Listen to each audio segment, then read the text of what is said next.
Olá, oitavo ano, tudo bem com vocês? Hoje a nossa aula é uma aula de revisão, tá? Então nós vamos rever os assuntos referentes à prova e está relacionado ao iluminismo, à independência das 13 colônias e as revoltas que aconteceram aqui no Brasil, certo?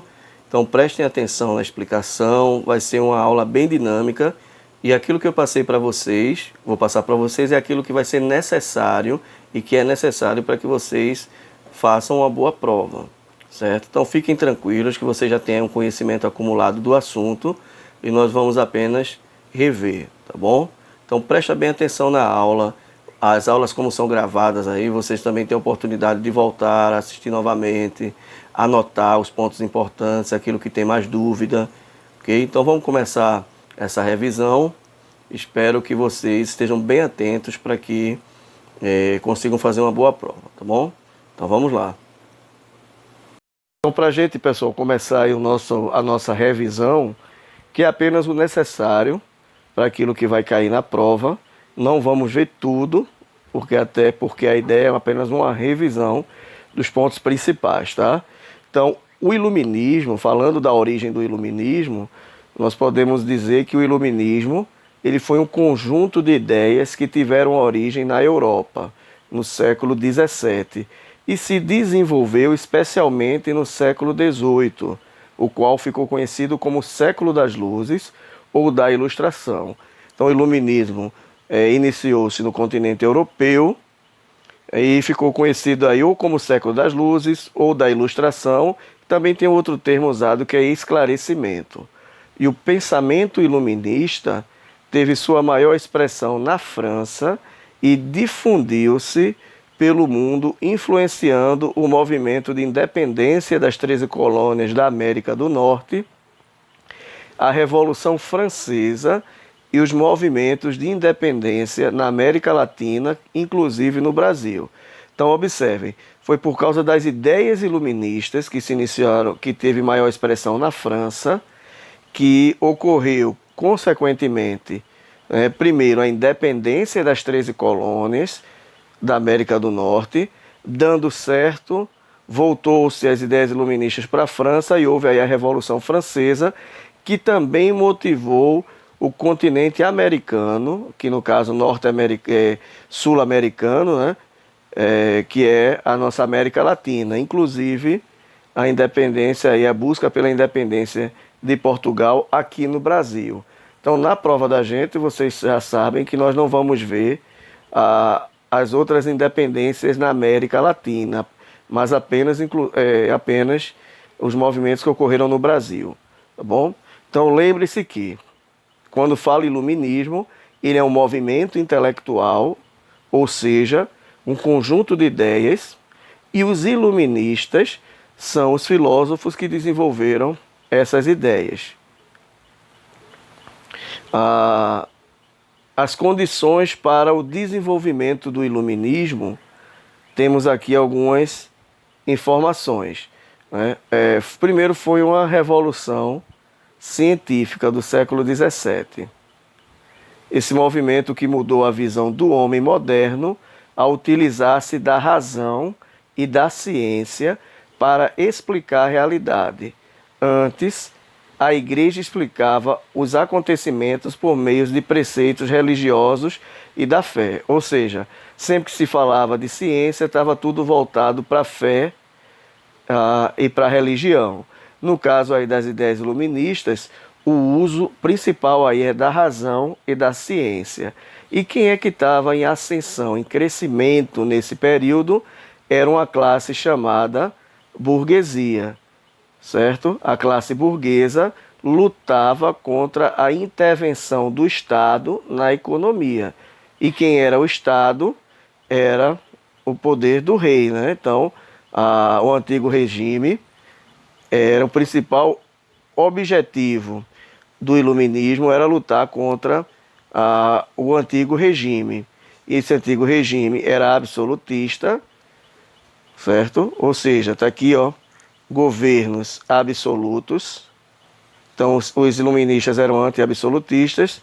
Os pensadores iluministas criticavam o antigo regime combatendo o absolutismo dos reis, os privilégios da nobreza e do clero e a imposição religiosa e as práticas mercantilistas, porque tudo isso estava voltado para a mão do próprio rei. Era o absolutismo monárquico, tá? E aqui as práticas mercantilistas é porque todo o mercado estava sempre voltando indo primeiro para a mão do rei, que ele tinha todos os poderes em sua mão, tá certo? Era um poder muito centralizado até no campo econômico. Então, o contexto histórico do iluminismo, desde a Idade Média, a visão era teocêntrica, marcada pelo misticismo religioso, que dominava a Europa. Nesse período, predominava o uso do pensamento escolástico, que buscava conciliar a fé e razão. Então, não se preocupe com essa questão escolástica, não. Só lembre que o iluminismo ele vai lutar contra uma visão chamada teocêntrica, onde Deus está no centro de tudo, né? A partir do século XVII, em meio à insatisfação por causa da opressão exercida pelos monarcas absolutistas, surgiu uma nova possibilidade para explicar o mundo, fundamentada na razão. O mundo físico e seus fenômenos deixavam de ser justificados pela religião e passavam a ser explicados pela razão. Era a valorização da ciência e da racionalidade como forma de eliminar a ignorância dos seres humanos acerca da natureza e da sociedade. Então a luta principal aí era contra o chamado teocentrismo. Teo, está aqui embaixo, ó. Deixa eu só marcar aqui. Então nós temos aqui o teocentrismo, como tem no próprio slide de vocês. Tem aqui teo, tá? Que vem aí de Deus, e ketron, que também é uma palavra que leva ao sentido de centro, que é o centrismo, tá? É a concepção segundo a qual Deus é o centro do universo e tudo foi criado por Ele e por Ele é dirigido, e não havendo aí outra razão além do desejo divino sobre a vontade humana. Ou seja, na Idade Média tudo estava na mão de Deus, o começo, meio e fim do universo e da vida humana. E aí, nesse pensamento iluminista, tira-se o teocentrismo e inicia-se aí, já baseado desde o Renascimento, o antropocentrismo, que é o homem no centro de tudo, onde o que vai predominar mais do que a fé é a razão e a ciência. Então aqui, ó, mas o que significa a luz? Luz leva aqui a ideia de iluminismo, certo? Então, luz mais iluminismo dá igual a razão, certo? Ou seja, o homem vivia na chamada, segundo os iluministas, na Idade das Trevas, que era a Idade Média, um período de ignorância. É claro que isso é bastante questionável, tá? Deixa eu só voltar aqui, porque o slide fechou. Só um minuto. Certo? Então se dizia que vivia na Idade das Trevas e que era um momento de ignorância. E agora, no período em que o iluminismo se inicia, já diz-se aí que é o momento de iluminação, por isso que ficou conhecido como o século das luzes, da ilustração ou do esclarecimento, porque tudo agora estava dentro da própria ideia do uso racional, da razão, ok? Vamos lá. Então aqui, ó, iluminar significa combater as trevas da ignorância e as superstições que dominavam a sociedade da época. Para os filósofos iluministas, o uso da razão era a melhor maneira de construir um mundo baseado na verdade, na liberdade e no progresso. Acreditavam que as pessoas eram livres, autônomas e tinham capacidade de pensar por si mesmas. a ignorância gerada pela aceitação dos dogmas religiosos e a submissão aos governos absolutistas tinham impedido o cidadão de desenvolver suas potencialidades. Agora, a sociedade deveria ser guiada pela razão e pela ciência e não mais pela fé e pela religião. Ou seja, a ideia de progresso iluminista era de deixar o antigo regime, que era absolutista, que era baseado na fé, que vivia dentro de princípios que os iluministas não defendiam, certo? Com certos privilégios que a nobreza, que o clero possuíam, e que isso vinha desde a Idade Média, passou pela Moderna e continuou. E as ideias iluministas, além de ser anti-absolutista, é anticlerical também, e buscava a liberdade, a emancipação, que significa a liberdade do homem, através do uso da razão. Então, por isso que o título está aqui, As Luzes da Razão. Esse é um documento principal, importante que vocês lembrem disso, tá? A enciclopédia abordava diversas áreas do conhecimento e divulga as ideias filosóficas e políticas do iluminismo. Então, era um conjunto de livros em vários tipos de conhecimento: arte, ciência, filosofia, economia, a ciência política, medicina e tantas outras coisas. E várias pessoas, cada uma na sua área, eram chamadas para escreverem, para fazerem parte dessa enciclopédia. Então, quem eram os seus organizadores? Denis Diderot, ou Diderot, né? E Jean D'Alembert. A obra contou com a colaboração de aproximadamente 140 autores, entre eles Voltaire, Rousseau e Montesquieu.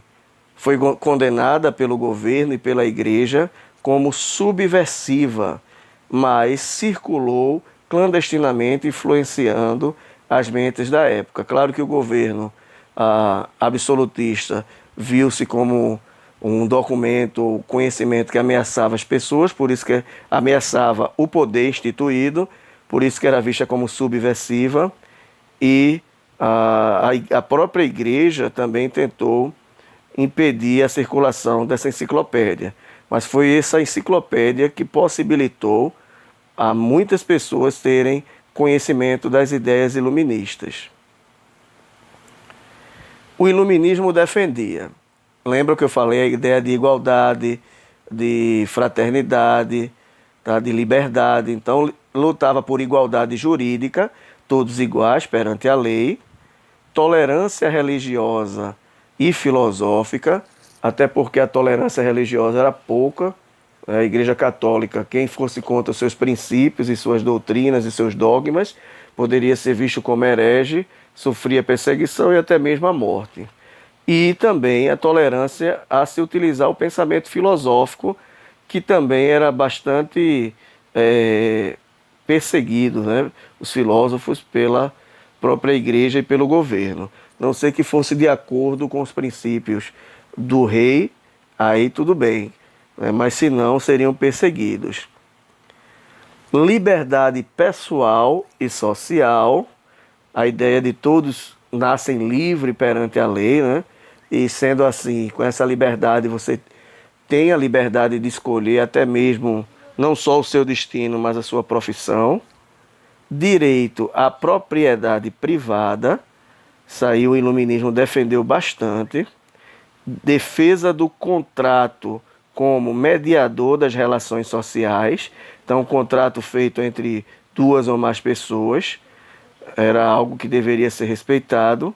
Maior participação política da sociedade e um governo representativo, ou seja, a ideia aí era acabar com o absolutismo monárquico, instituir aí uma forma de república, uma democracia, ok? Então a ideia de liberdade, aqui tem a história em debate. A ideia de liberdade foi muito importante para o iluminismo. Na sua opinião, o que é liberdade? Discuta com os seus colegas e registre no caderno a sua opinião. Isso aqui não precisa fazer, não.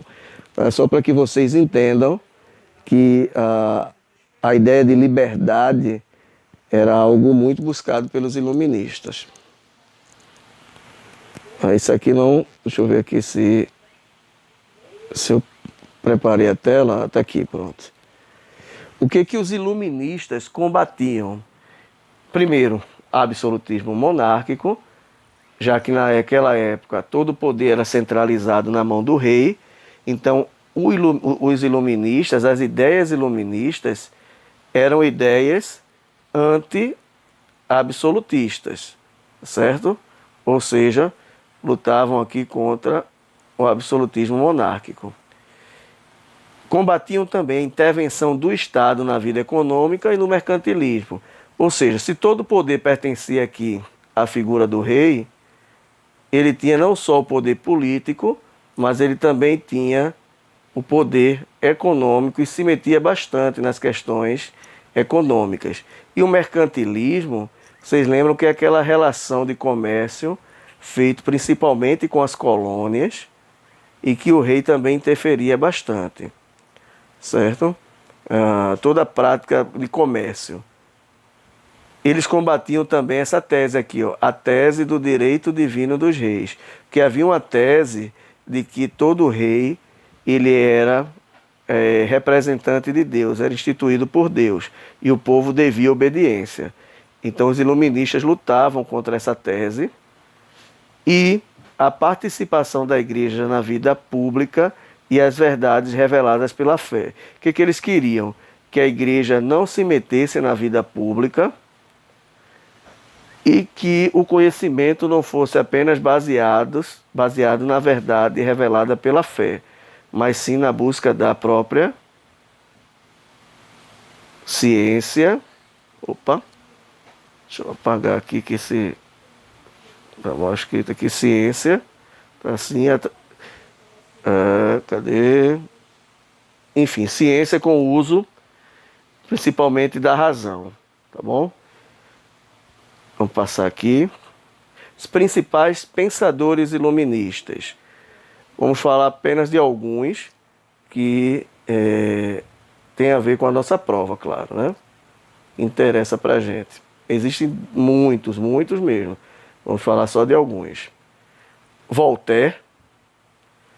E aí a frase mais conhecida dele, né? Existem várias frases. Mas se você identificar de repente alguma questão que tem essa frase, você já pode atribuir a Voltaire. Posso não concordar com nenhuma palavra que você diz, mas defenderei até a morte o direito de você dizê-las, né? Ou pode falar em você ou vossa, né? Posso não concordar com a sua palavra que dizeis ou que você diz. Enfim, essa frase pertence a Voltaire e ele está aí na sua briga ferrenha com a liberdade de expressão, lutando para ter liberdade de expressão, principalmente contra a Igreja Católica que impedia que você falasse aquilo que você realmente acreditava. Deixa eu ver aqui. Voltaire era o pseudônimo, e aí era o nome dele, François Méry, alguma coisa, mas isso aí não importa tanto.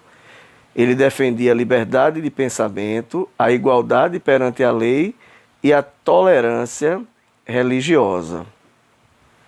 Criticava a igreja e o absolutismo, propondo a participação da burguesia esclarecida no governo. Então era uma busca muito comum, né? A ideia de liberdade, de igualdade, de tolerância religiosa, a crítica ao absolutismo e a participação dessa nova classe que está em ascensão, crescendo, que era uma burguesia esclarecida, que tinha, entenda aqui, esclarecida como iluminista, tá? Que tinha o conhecimento e que escrevia tudo a respeito do iluminismo. Outro aqui bastante conhecido, Jean-Jacques Rousseau, uma frase muito conhecida dele é: o homem nasce bom e a sociedade o corrompe. Ele que vai falar aí sobre também que o homem nasce livre, né? Então ele é bastante conhecido. E ele escreveu várias obras e as mais destacadas são o Discurso sobre a Origem e os Fundamentos das Desigualdades entre os Homens, onde ele criticava a propriedade privada por ser a raiz da infelicidade humana. Então veja, esse aqui, Rousseau, ele critica, tá? A propriedade privada. Era algo muito peculiar, mas ele criticava. E o contrato social, que defendia a ideia de um Estado democrático que garantisse a igualdade de direito para todos. Então esse aqui é um dos livros mais conhecidos dele, mais lido, que é o Contrato Social. A luta da igualdade, que todos nascem iguais perante esse mundo, né, e que deveria ser iguais também perante a lei. Montesquieu, e ele diz, é uma verdade eterna. Qualquer pessoa que tem um poder tende a abusar dele. Para que não haja abuso, é preciso organizar as coisas de maneira que o poder seja contido pelo poder. E aí ele defendia uma ideia bem básica. Primeiro, se ele dizia que todo poder na mão de uma só pessoa é perigoso, ele era contra o absolutismo monárquico, que concentrava todo o poder do país nas mãos do rei. E aí ele afirmava que somente o poder podia limitar o poder. O que ele queria dizer com isso? Que tinha que haver o poder, claro, mas um poder dividido, certo? Entre legislativo, executivo e judiciário. E aí ele criticava a interferência política da igreja, que é o clero, defendia aspectos democráticos do governo e do respeito às leis, e a sua principal obra aí é o Espírito das Leis, onde ele defendia a divisão do poder em três. Não falou divisão do poder em três, lembre de Montesquieu, certo? Ele dividia em legislativo, executivo e judiciário, já para acabar com o absolutismo monárquico, onde o rei tinha estes três poderes em suas mãos. E o outro aqui é o John Locke, o inglês John Locke. Ele diz, ler fornece ao espírito materiais para o conhecimento, mas só o pensar faz nosso o que lemos, né? Enfim, aqui ele está falando da sua teoria do conhecimento, mas o que mais importa aqui para a gente no momento é que ele vai defender a propriedade privada, certo? É uma participação muito importante dele a defesa da propriedade privada. Deixa eu passar para cá. Adam Smith, esse aqui é mais aí na parte da economia, e o livro principal dele aí foi A Riqueza das Nações. Defendia a ideia de que o trabalho e o acúmulo de capital eram a fonte da riqueza, ou seja, ele afirmava que a fonte da riqueza não eram as terras, mas o trabalho e o acúmulo de capital. E foi o primeiro a estudar o sistema capitalista. Então ele fala capital mais trabalho, isso gera a verdadeira riqueza de uma nação. Adam Smith escrevendo aí A Riqueza das Nações. Deixa eu ver aqui se tem mais alguma coisa. Por enquanto só isso aqui, falando sobre o iluminismo, ok? Nós vamos agora para o segundo momento, que a gente vai falar um pouco sobre a independência das 13 colônias, ok? Então, se vocês estudarem essa parte aqui até onde fomos, vocês vão conseguir responder várias questões a respeito do iluminismo. Vamos lá, pessoal. O segundo momento aqui da revisão da gente é a respeito da independência das 13 colônias. Só vamos ver também o necessário.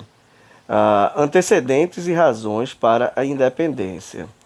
Então, o que antecedeu a independência dos Estados Unidos, das 13 colônias? Situação interna muito complicada na Inglaterra. A Inglaterra já vinha aí de várias guerras. Primeiro aí devido à Guerra das Duas Rosas. Houve também a Reforma Anglicana, isso aí vocês vão ver mais na frente, e a Revolução Inglesa. Então não se preocupem muito nessas três informações por enquanto, tá? Apeguem mais para essa parte aqui que eu vou falar agora. Deixa eu só abrir aqui é o seguinte, o livro era para começar, na verdade, pela Revolução Inglesa. Mas como ele começa com o Iluminismo, aí dá um problema aí a gente chama de anacronismo, né? Não está seguindo de acordo com a ordem. Aí vocês, essa parte aqui, vocês não se preocupem tanto, tá? Vamos para essa parte aqui, ó. A Guerra dos 7 Anos. Isso aqui foi muito importante, que foi a guerra entre a França e a Inglaterra, e para controlar as Índias Orientais e na América do Norte. Enfim, a Inglaterra, na Guerra dos 7 Anos, ela vence essa guerra. A Inglaterra ordena que os colonos paguem a conta do prejuízo. Então, um dos principais motivos aí que antecederam a independência das 13 colônias foi a Guerra dos 7 Anos. Apesar da Inglaterra ter vencido essa guerra, eles ficaram aí, a Inglaterra ficou num prejuízo muito grande e procurou resolver esse problema jogando a dívida para os colonos. Então a Inglaterra ordena que os colonos paguem a conta do prejuízo que eles tiveram na Guerra dos 7 Anos, mesmo vencendo. Então algumas leis foram colocadas, certo? A Lei do Açúcar, em 1764, necessidade de arrecadar recursos para a segurança, cobrando ainda mais dos colonos. Então a Lei do Açúcar foi um dos problemas gravíssimos aí, que ocasionaram, claro, a revolta no caso aí, nas 13 colônias, certo? Então é uma insatisfação diante das imposições que a Inglaterra estava colocando para as suas colônias, no caso aqui, a colônia americana. Impostos adicionais para a compra de açúcar, e os colonos tendo que comprar açúcar na mão dos ingleses nas Antilhas. Então, começou a haver um monopólio muito grande do açúcar, e isso prejudicou bastante o comércio. Falamos bem sobre isso. Então, lembre-se sempre, antecedentes que levaram à independência das 13 colônias foram as imposições colocadas pela Inglaterra, e uma delas foi as leis, e aqui a Lei do Açúcar. A Marinha Inglesa patrulhava os portos em busca de mercadorias contrabandeadas, ou seja, estava tentando fechar o cerco mesmo para não terem prejuízo, porque tudo que é contrabandeado fica isento de impostos, né? Então, a Inglaterra não ganhava nada com isso. A outra lei foi a Lei do Selo. Qualquer tipo de documento, né, documentos públicos e outros tipos de documentos eram taxados, ou seja, se pagava uma taxa por isso, e isso também indignou bastante os americanos, certo? Das 13 colônias. E os colonos exigindo a igualdade no parlamento inglês, já que era predominantemente aí, esse parlamento eram os próprios ingleses que estavam à frente. E os colonos queriam mais espaço e igualdade para poder também discutirem o que era melhor para o seu país, né? No caso aqui, a colônia americana, a colônia inglesa, que era a América.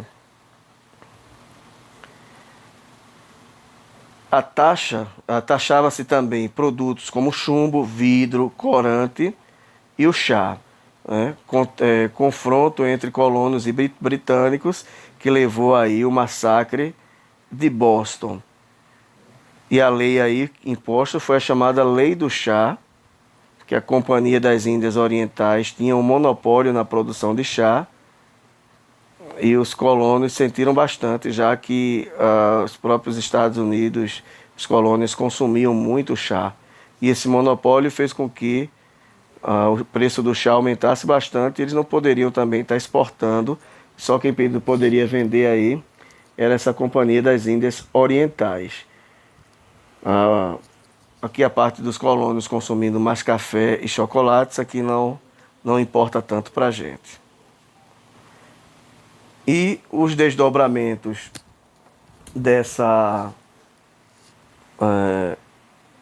situação foi que em 1787 foi aí elaborada a Constituição Americana, Por quê? Porque os próprios Estados Unidos da América, as 13 colônias, inspiradas aí com as ideias iluministas, não aceitaram essas imposições vindo da Inglaterra. Tiveram também na luta aí para a liberdade da metrópole, que no caso era a Inglaterra. Eles tiveram o apoio também dos franceses, que foi muito importante aí essa participação para que eles conseguissem a liberdade e a chamada independência. Lembrando que a França sempre foi aí por um bom tempo a inimiga da Inglaterra. Então a França, com muitos gastos e soldados, voltando para a França com as ideias de liberdade. Ou seja, além dos franceses ajudarem, eles trouxeram os ideais iluministas de volta para a França, que levaram aí aos ideais de liberdade e à Revolução Francesa. E além disso, a independência das 13 colônias inspirou também e serviu como base para movimentos em toda a América Latina. No Brasil, influenciou a Conjuração Mineira, a Baiana e a Revolução Pernambucana. Essa aqui, a Revolução Pernambucana, vocês vão ver mais à frente, mas a independência dos Estados Unidos, no que a gente estudou, influenciou bastante aqui na Conjuração Mineira e na Baiana, que faz parte do assunto da gente.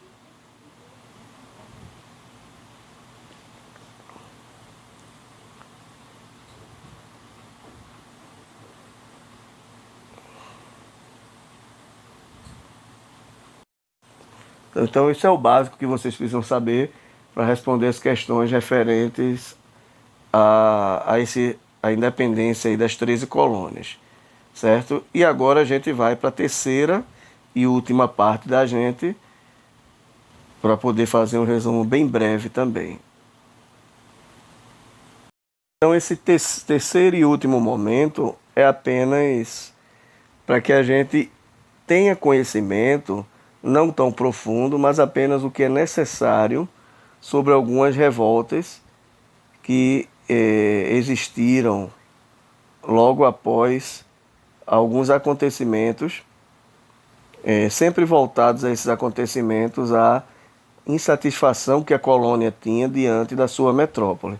No caso do Brasil e das revoltas ou rebeliões que tivemos, foi a insatisfação dos colonos sobre a metrópole portuguesa, com suas imposições. Então nós vimos a revolta de Beckman, vimos aí a Guerra dos Mascates, Conjuração Baiana, Guerra dos Emboabas, Inconfidência Mineira e a revolta de Filipe dos Santos, certo? Então a gente vai falar de forma bem básica sobre cada um deles, só não vamos falar sobre a Revolução Pernambucana. Então, primeiro, quando a gente fala das revoltas no Brasil colônia, nós estamos falando de revoltas nativistas, ou seja, revoltas de nativos, pessoas que moravam aqui no Brasil, que nasceram no Brasil. Isso foi entre o século XVII e o início do século XVIII. Não eram propostas de independência, eram questões mais locais. Elitistas, por quê? Porque sempre havia uma elite que estava normalmente à frente dessas revoltas. E essas revoltas eram localistas, ou seja, tinham um caráter regional. E aí a gente viu bastante sobre a diferença de revolução e de revolta, né? Nesse caso aqui são sempre revoltas regionais, que não têm uma amplitude como uma revolução. E eram contrárias a aspectos pontuais do pacto colonial. Então, lembram que quando estudamos no 7º ano, o pacto colonial, que monopolizava toda a economia da colônia nas mãos de Portugal. Então, essas revoltas vão começar a aparecer aí como uma tentativa dessa independência econômica sobre Portugal.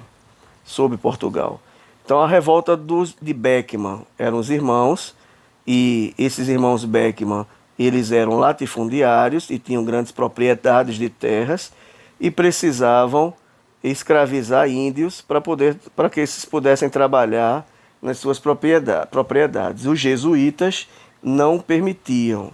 Lembra que os jesuítas catequizavam os índios, e os índios que eram catequizados não se tornavam escravos.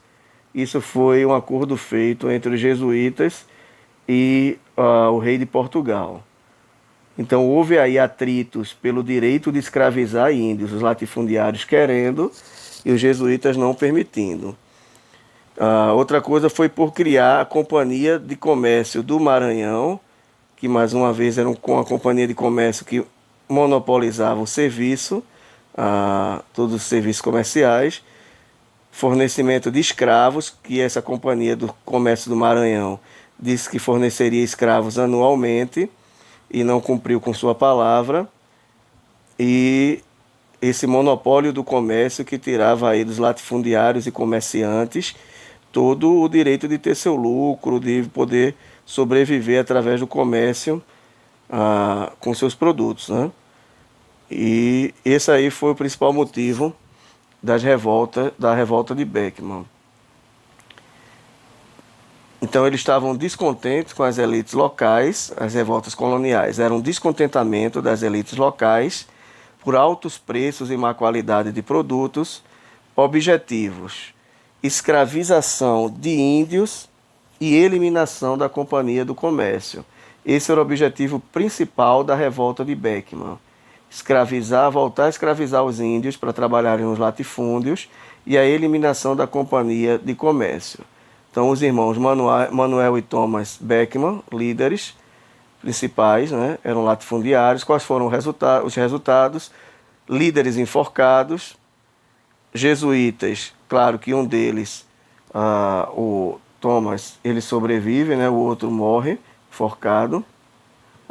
Os jesuítas retornam ao Maranhão e a Companhia do Comércio continua atuando, embora sem monopólio. Então a vitória acaba sendo aqui da própria metrópole portuguesa. Outra revolta que nós estudamos foi a Guerra dos Emboabas. Então o primeiro foi a de Beckmann. Então vejam, pessoal, tem coisa que apesar de eu tentar ensinar história a vocês sem precisar decorar data nem termos, mas tem coisas que a gente precisa realmente decorar, que é o nome desses conflitos, né? Então foi Revolta de Beckmann e agora a Guerra dos Emboabas. Era uma luta aí entre bandeirantes paulistas, lá em Minas Gerais, onde nas minas de ouro eles enriqueciam bastante, e os emboabas eram pessoas forasteiros, né, que sabiam da notícia e tentaram lá chegar nas Minas Gerais para poder também arrecadar, retirar ouro, prata, diamantes, na verdade, né, dessa região. Então, Capão da Traição, grande massacre de paulistas. São Paulo é separado de Minas Gerais. Paulistas retiram-se, em sua maioria, e descobrem novas jazidas de ouro em Goiânia e Mato Grosso. Então essa aqui foi uma vitória aqui dos emboabas sobre os bandeirantes paulistas. E São Paulo aí é separada de Minas Gerais. Guerra dos Emboabas. Falamos isso até no 7º ano. Guerra dos Mascates. Essa aqui também foi uma revolta colonial. Então ocorreu em Pernambuco. E aí um conflito entre os latifundiários olindenses, em Olinda, que eram os grandes proprietários de terras, e os mascates, que eram comerciantes portugueses, em Recife. Então Olinda, ele era o centro, e era o centro econômico de Pernambuco, né? Então ela tinha muita autonomia e tinha muito mais fama e importância do que o Recife.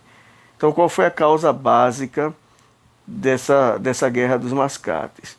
Recife, que vai obter aí autonomia econômica, porque até então era submissa a Olinda.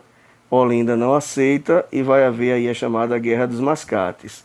No fim, Recife confirma sua autonomia e ainda ganha aí, torna-se aí a capital de Pernambuco em 1714. Essa é a Guerra dos Mascates. É apenas o básico, mas isso nós já vimos um pouco mais, tá? A outra revolta foi a revolta de Vila Rica, ou também pode ser chamada a revolta de Filipe dos Santos, que foi em Minas Gerais, contra o estabelecimento das casas de fundição. O seu líder, Filipe dos Santos, e o resultado dessa batalha foi a vitória, mais uma vez, da metrópole portuguesa. Filipe dos Santos é enforcado, esquartejado, e serve como exemplo. A casa de fundição ajudou bastante aí para que não houvesse tanta roubalheira na questão do ouro, principalmente do ouro que era retirado das minas, porque era tudo vindo em pó e muita gente escondia esse pozinho do ouro nos sapatos, arrumava sempre um lugar para esconder. Então, fundindo e fazendo barras aí de ouro evitaria muita roubalheira. Então, Portugal fez isso, trazendo a revolta de muitos, e no fim o seu líder Filipe dos Santos foi enforcado e esquartejado. A revolta vai estar conhecida aí como Revolta de Filipe dos Santos, que aconteceu em Minas Gerais. Aqui a gente olha mais essa parte aqui, o ponto 2 que eu botei aqui, revoltas emancipacionistas. Essa já é a segunda parte das revoltas, que foi a Inconfidência Mineira e a Conjuração Baiana. Século XVIII e início do século XIX. O objetivo principal era a separação de Portugal, queriam a independência. Eram revoltas nacionalistas, essas foram influenciadas diretamente pelo iluminismo, com a ideia de igualdade, liberdade e fraternidade, e eles viram no campo as ideias iluministas no campo prático sendo colocado nos Estados Unidos e na Revolução Francesa.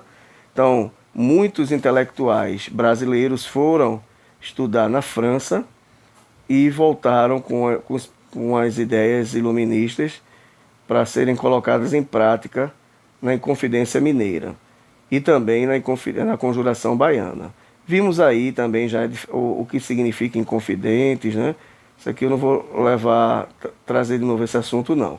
Mas quais são as causas da Inconfidência Mineira? Esgotamento do ouro, crise econômica, exploração abusiva de Portugal. Portugal estava cobrando impostos, derramas, a derrama, né, a proibição. A derrama, só lembrando, era o complemento para quem não conseguisse pagar os impostos. Portugal invadia as casas e iam pegando as posses das pessoas para completar o imposto. Proibição da produção de manufaturados na colônia. E aí a Minas Gerais foi sofrendo um acocho muito grande. Houve então a penetração das ideias iluministas. Quem eram os líderes? Era a elite mineira: Cláudio Manuel da Costa, Tomás Antônio Gonzaga, Alvarenga Peixoto, o mais conhecido de todos, Joaquim José da Silva Xavier, o chamado Tiradentes. Isso aqui é a bandeira de liberdade que eles queriam mudar, né? Libertas qual será também, que significa liberdade ainda que tardia. Quais eram os objetivos da Inconfidência Mineira? Proclamação da República, de uma República Mineira, o fim do pacto colonial, que é aquele monopólio entre Portugal e as colônias, monopólio comercial, estímulo ao desenvolvimento de manufaturas na própria colônia. Eles queriam também criação de uma universidade no Brasil e a bandeira com essa inscrição: liberdade ainda que tardia. E, como o próprio nome diz, os inconfidentes, né, denunciaram foram denunciados por Joaquim Silvério dos Reis, líderes presos e degregados para a África, e Tiradentes foi enforcado, esquartejado, servindo como exemplo. Isso aí foi a Inconfidência Mineira. E tivemos também a Conjuração Baiana, também conhecida como Revolta dos Alfaiates. O motivo principal, os motivos: extrema pobreza e desigualdade social. E qual era o objetivo? Mais uma vez, a independência, a república, né? Ao invés de serem submissas ao rei de Portugal, instituíam uma república local, liberdade de comércio, igualdade em todos os níveis e abolição da escravidão. E a influência principal deles era a Revolução Francesa, claro, com as ideias iluministas, que era a ideia de liberdade, igualdade e fraternidade. E por fim, seus líderes, João de Deus Nascimento, Manuel Faustino dos Santos, que eram alfaiates e mulatos, Luiz Gonzaga das Virgens, Lucas Dantas Amorim Torres, que eram soldados mulatos, entre outros, todos pobres, ampla participação popular, mas houve aí a repressão, mais uma vez, do governo português, que acaba resolvendo todos esses problemas e, claro, punindo todos aqueles que se revoltaram contra Portugal, né? Então, foi a revolta chamada Conjuração Baiana.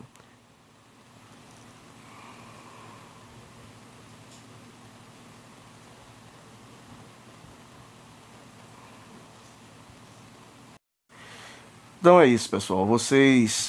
Na aula de hoje, nós fizemos aí uma revisão sobre o iluminismo, a independência das 13 colônias e as revoluções, aliás, as rebeliões que ocorreram aqui no nosso país, no Brasil, tá certo? Vocês não precisam decorar aí nomes dos participantes, mas eu já fico por satisfeito e tenho certeza que vocês farão uma boa prova se vocês apenas souberem e tiverem em mente quais foram essas revoltas, né, que nós vimos seguindo a ordem, ok? Então a prova está tranquila, está bem básica mesmo, e eu acredito que se vocês estudarem direitinho aí vão conseguir se dar bem, tá bom? Um abraço a todos. Não apenas Deus abençoe, mas também tem a responsabilidade humana, né? Estudem para que Deus possa realmente iluminar o entendimento de vocês, tá bom? Até mais.